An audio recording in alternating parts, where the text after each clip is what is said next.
Hello friends, welcome है आपका हमारी आज की एक बिल्कुल न्यू वीडियो में। तो आज की वीडियो में हम लोग क्या पढ़ेंगे, क्लास 8th साइंस का चैप्टर 5th है हमारा conservation of plants and animals.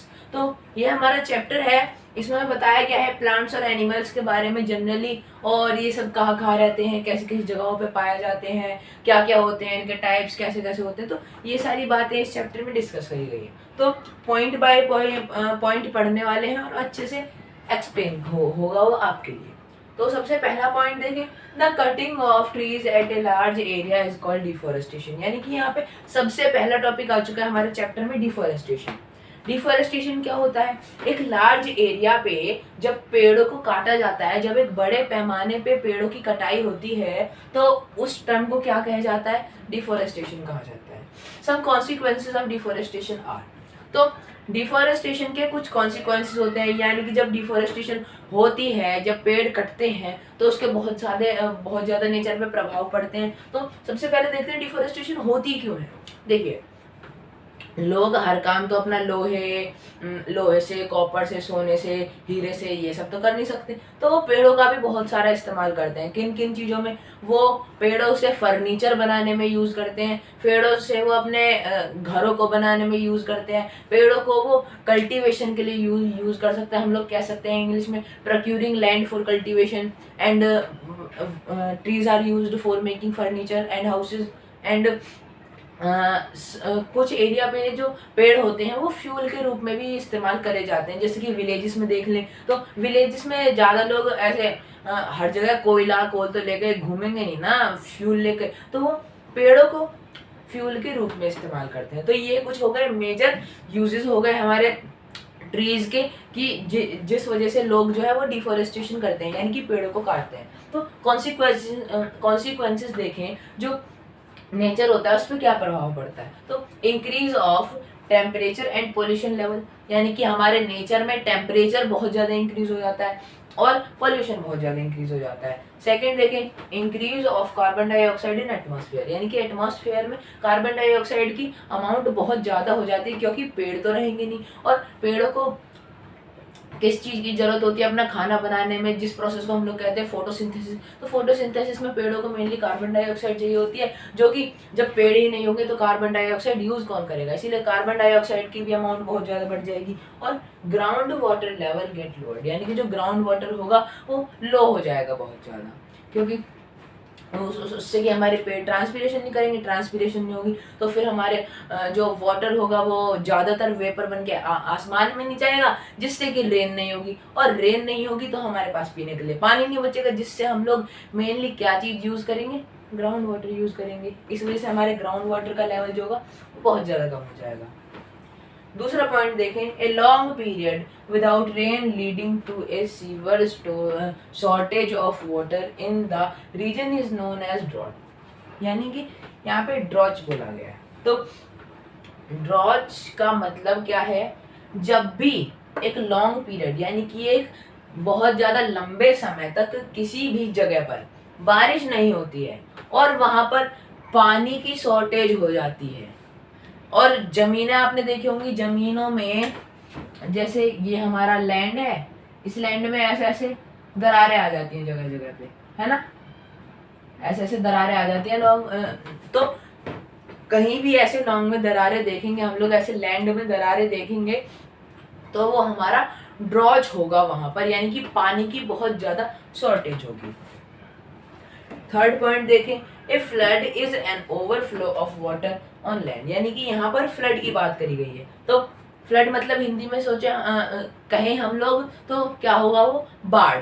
ड्रॉच को क्या कहते हैं, अकाल कहते हैं, और फ्लड को कहेंगे बाढ़। यानी कि जैसे नदियां हैं, बहुत सारे गांव बस्तियों के पास में नदियां होती हैं पानी के, हम लोग कहते हैं झीलें होती हैं, लेक होते हैं। तो जब भी वहां पर पानी का ओवरफ्लो हो जाता है, यानी कि पानी उनमें बहुत ज्यादा बढ़ जाता है, तो पानी ओवरफ्लो होता है ना, नदियों से पानी बाहर आएगा और झीलों से पानी बाहर आएगा, तो उससे क्या होता है, आसपास की जगहों में जाके पानी भरेगा ना, तो इसीलिए ओवरफ्लो ऑफ वाटर, यानी कि जब भी किसी जगह पे पानी का ओवरफ्लो हो जाए रिवर से या फिर लेक से, तो वो किस चीज को लीड करता है, फ्लड को लीड करता है। हम अपना फोर्थ पॉइंट देखें, the degradation process by which a fertile land changes itself into a desert by losing its flora and fauna। यानी कि वो हमारा कम होने वाला प्रोसेस, यानी कि कोई भी चीज खत्म होने वाला प्रोसेस जिसमें कोई भी फर्टाइल लैंड यानी कि कोई भी उपजाऊ जमीन अपना खुद को बदलती है डेजर्ट में। तो जब भी कोई डिग्रेशन प्रोसेस में कोई भी उपजाऊ जमीन खुद को डेजर्ट में बदल लेती है by losing its flora and fauna, यानी कि उसके प्लांट्स ट्रीज जो कि हम लोग फ्लोरा कहते हैं और फोना हमारे एनिमल्स, तो जब भी कोई भी फर्टाइल लैंड इन सबको खो देती है तो वो हमारी डेजर्ट में चेंज होने लग जाती है। तो उसे हम लोग क्या कहते हैं? डेजर्टिफिकेशन कहते हैं। यहाँ पर मैंने लिखा नहीं, इज कॉल्ड डेजर्टिफिकेशन।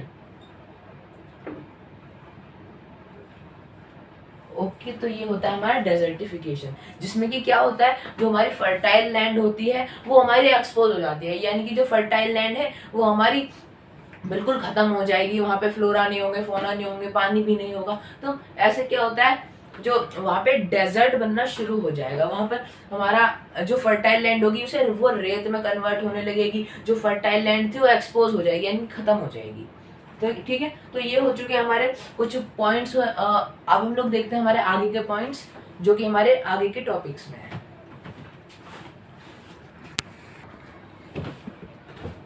तो अब हम लोग देख लेते हैं हमारे आगे के पॉइंट, जिनमें सबसे हमारा 5th पॉइंट है ये, to protect our flora and fauna there are places called protected areas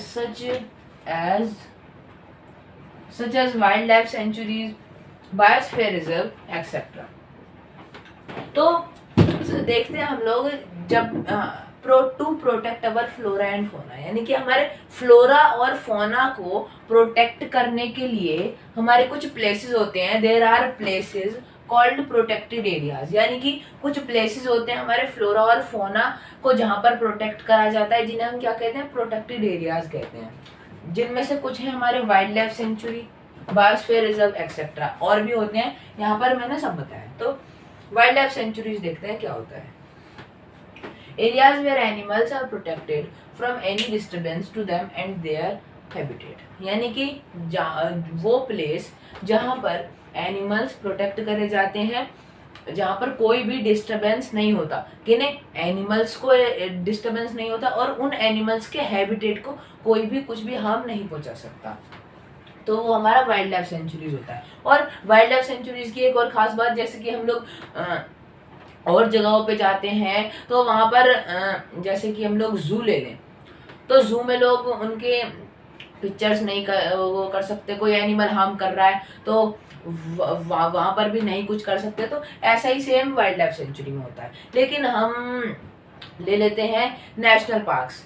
national park से हम लोग चीज़ें ले सकते हैं, जैसे कि ट्रीज है वहाँ पर कोई ज़रूरत की, तो हम लोग वहाँ से ट्रीज से सामान ले सकते हैं, मतलब एनिमल्स को हार्म ना पहुँचे, कुल मिला के हम लोग चीज़ें ले सकते हैं वहाँ से। लेकिन वाइल्ड लाइफ सेंचुरीज से ऐसा कुछ नहीं है।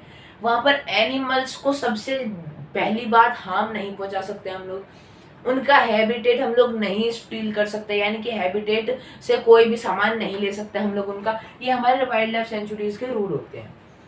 नेशनल पार्क देखें, areas reserved for wild life where दे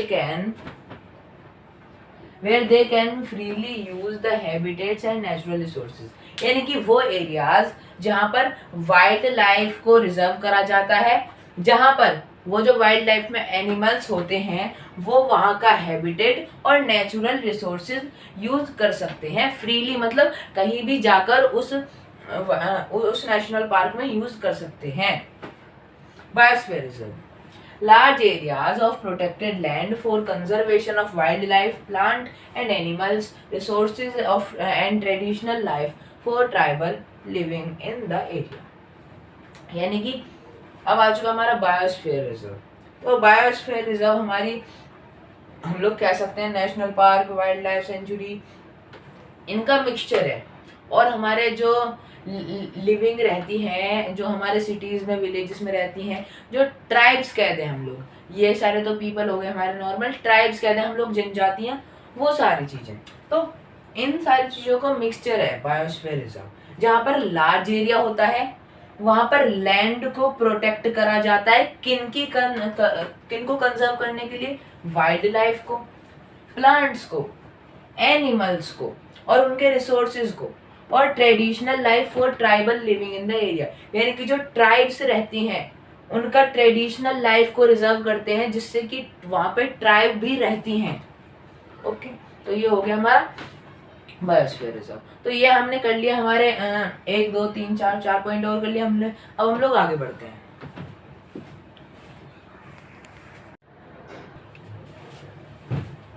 तो फ्रेंड्स अब हम लोग देख लेते हैं हमारे आगे के पॉइंट्स, जिनमें देखते हैं हम अपना the plants and animals found in a particular area are termed as flora and fauna.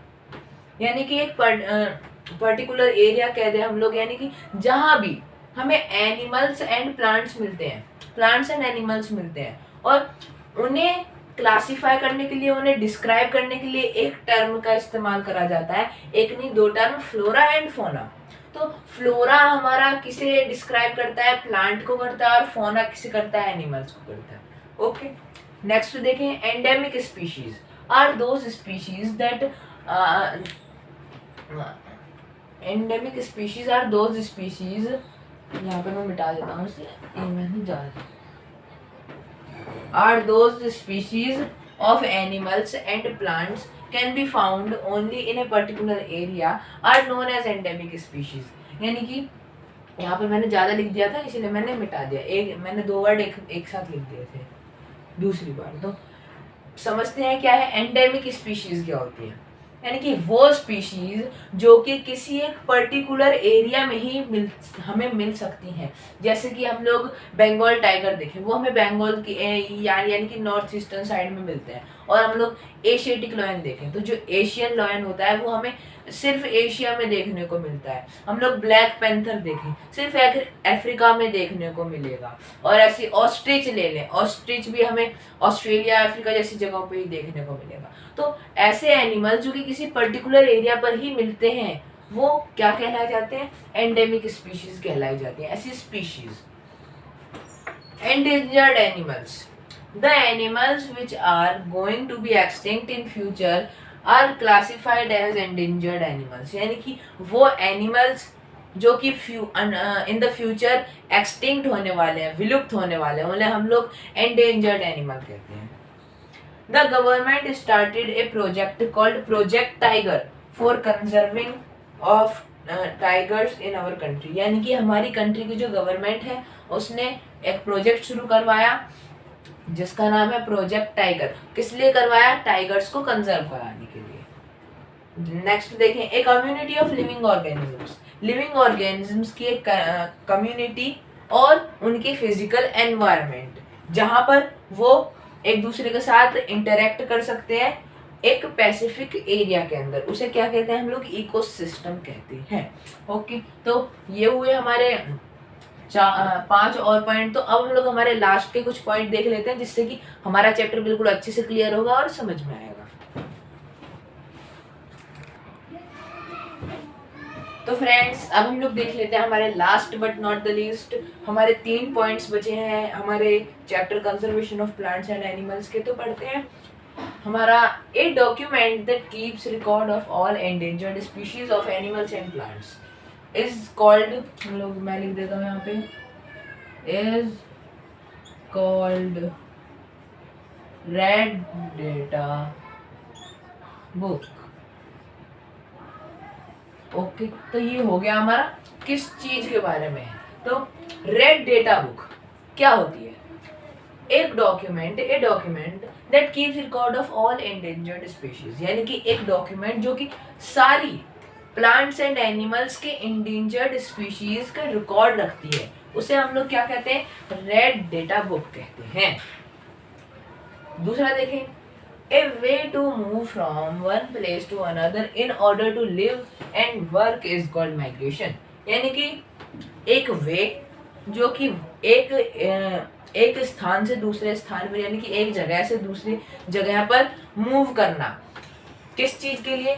रहने के लिए। जैसे कि हम लोगों ने इंडिया से अमेरिका शिफ्ट करा, रहने के लिए एक तो, और वहां पे वर्क करने के लिए। जैसे कि हमारी इंडिया में गरीबी बहुत है, तो यानी कि ज़्यादा एम्प्लॉयमेंट नहीं है, तो वर्क रहने के लिए और वर्क करने के लिए हम लोगों ने इधर से उधर शिफ्टिंग कर ली, तो उसे क्या कहेंगे हम लोग? माइग्रेशन कहेंगे।